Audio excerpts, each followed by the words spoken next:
Welcome back, everybody. It's Zach here, bringing you guys another fantasy football video. In this one, I'll be going over the Week 1 waiver wire targets here. I'll be highlighting players at each position that I think are worth taking a look at on waivers ahead of Week 2. As always, if you guys feel like I missed anybody, feel free to let me know in the comments. If you guys have any specific drop or add questions, feel free to let me know as well.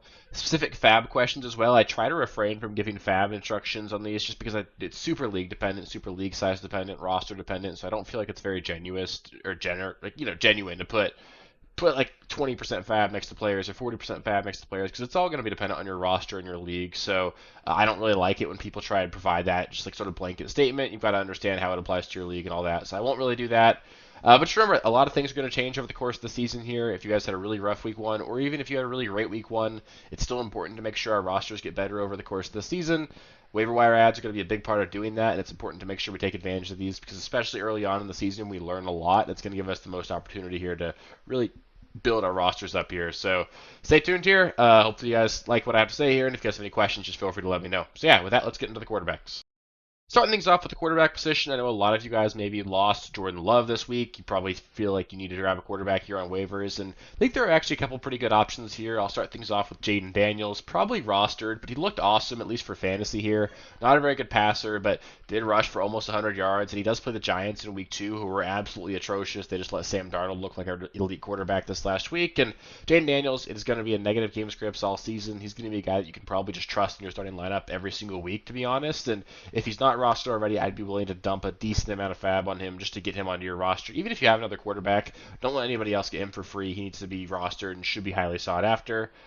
Baker Mayfield would be my most realistic priority quarterback ad here. I mentioned him as a decent streaming option last week, and boy, did he come through with 4 passing touchdowns against the Washington Commanders. Obviously, the Commanders are not a good defense, and it's not going to be something that continues over the course of the season, but here's a week 2 matchup against the Lions. It looks to be a great matchup as well. That game could easily be a shootout. The weapons for Baker look like they're even better than last season. Godwin looked a lot better than he did last year. Jalen McMillan, he's a legit piece here. Evans looks like he's still vintage Evans. Baker's going to be a guy you can start in spots if you need to going forward, and I have no problem adding him, especially if you lost Love.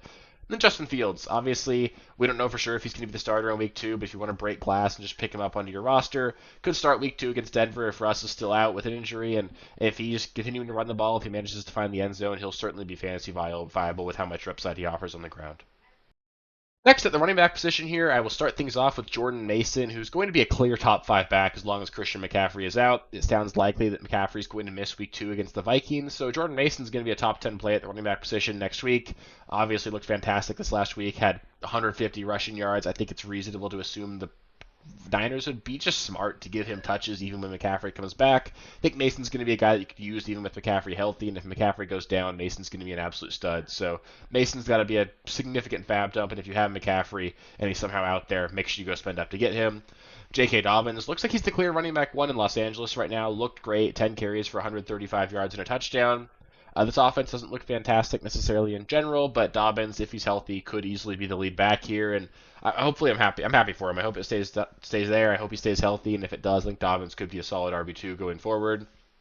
Alexander Madison outsnapped Zamir White 35-23 in this one. Zamir White also fumbled and just genuinely didn't look very good. Madison looked like the better player on the field, had a really nice play on a touchdown he scored. I think Alexander Madison needs to be rostered. I'm not playing him unless I see more of this, but Madison should be rostered in most formats here. Bucky Irving had a clear role, and White was not fantastic at all. Irving was much more efficient on the ground, broke off a long run. I'd be a little bit worried if I was a Rachaad White manager. We could see Bucky Irving get more and more involved, and Rachaad White could be in a bit more of a timeshare than we were drafting him to be in. Tank Bigsby had a clear role and was honestly a more effective runner than Travis Etienne this last week. Etienne also had a really costly fumble. Bigsby's not going to overtake Etienne for the lead role in this offense, but if something were to happen to Etienne, Bigsby would be in line for a workhorse role in a really good offense. So Bigsby does need to be rostered. Jeff Wilson and both Jalen Wright need to be rostered as well. Both Raheem Mostert and Devon Achane left this game in some capacity with an injury. They have a really early game this week on Thursday, so it's possible that we see both Raheem Mostert and Devon Achane not play. If that's the case, we could see a Jeff Wilson and Jalen Wright backfield here for the Dolphins on Thursday. Both of those guys would be in starting consideration in that scenario. Jaleel McLaughlin outtouched Javonte this last week, caught 6 passes. The Broncos looked really bad. They were super inefficient with everything they did here, but Jaleel McLaughlin's going to get a lot of dump downs from Bo Mix. I think it's going to work out here for him. He's the more explosive of the players between Javonte and him. I think McLaughlin should be rostered, and even this next week against Pittsburgh, you could even flex him if you needed to, because TJ Watt's going to be in that backfield. They're going to have to dump the ball off quickly, and Jaleel McLaughlin's going to be there to do that. So McLaughlin should be rostered for sure. Zach Charbonnet needs to be rostered as well. We saw Kenneth Walker leave this last game with an abdomen injury. If he misses time, we know Charbonnet is the workhorse there, so we want Charbonnet as a nice handcuff to an injured running back.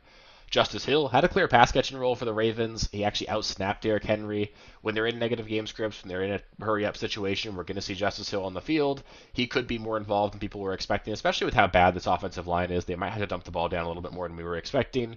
Hill should be on rosters. He's an elite handcuff. He's got a solid usage even with Derrick Henry there, and he could certainly be spot started if you needed to.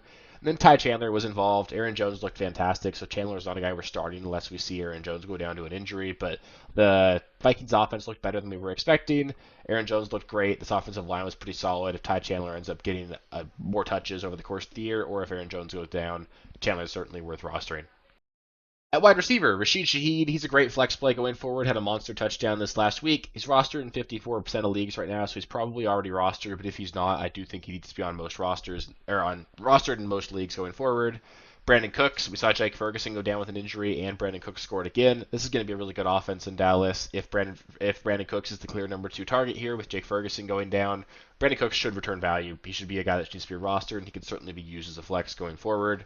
Demarcus Robinson, we saw Puka Nacua go down with an injury. He will be on IR. That makes Demarcus Robinson the clear wide receiver 2 in this offense. And he's a good player. We saw him flash last season. He's going to be a solid flex option going forward, especially in good matchups for the Rams. Greg Dortch kind of seemed like he was the number 1 target in Arizona here. Kyler Murray kind of gushed about him a little bit, saying he could be one of the better slot receivers in the NFL.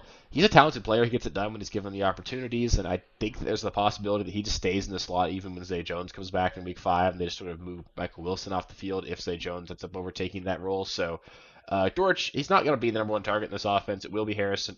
Trey McBride's going to be super involved as well, but Cardinals should be a pretty good offense, and if Dortch is the number 2 or 3 target, he should be rostered. And then Alec Pierce and A.D. Mitchell. Alec Pierce, obviously, should say Alec, not Alex, but Pierce obviously had a fantastic game this last weekend. 3 catches for 125 yards and a touchdown. One of the best throws I've ever seen made by Anthony Richardson on that touchdown for Pierce. It's going to be an offense that's going to throw the ball downfield a ton.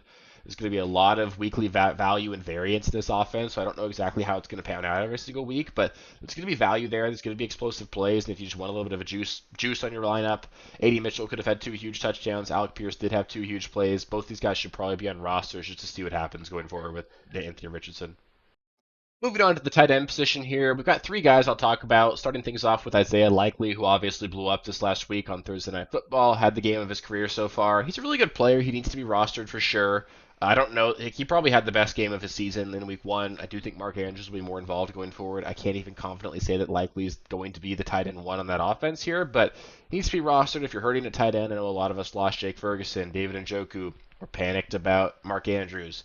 Isaiah Likely should be rostered. He's worth a decent fab dump, and I wouldn't overpay. I don't necessarily think he's going to be a top 5 tight end, but I think he'll probably be a top 10 guy the rest of the season, and that's not bad to have on your roster. So he should be rostered for sure.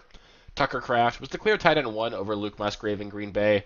Not super exciting, though, just because we obviously saw the injury to Jordan Love, so we'll see what happens there. But Tucker Kraft's at least someone that needs to be monitored. He's a talented player.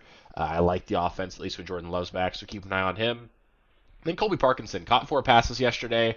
The Rams obviously lost Puka. We're going to see this offense really need to lean on some new pass catchers here. It'll either be Demarcus Robinson, Colby Parkinson.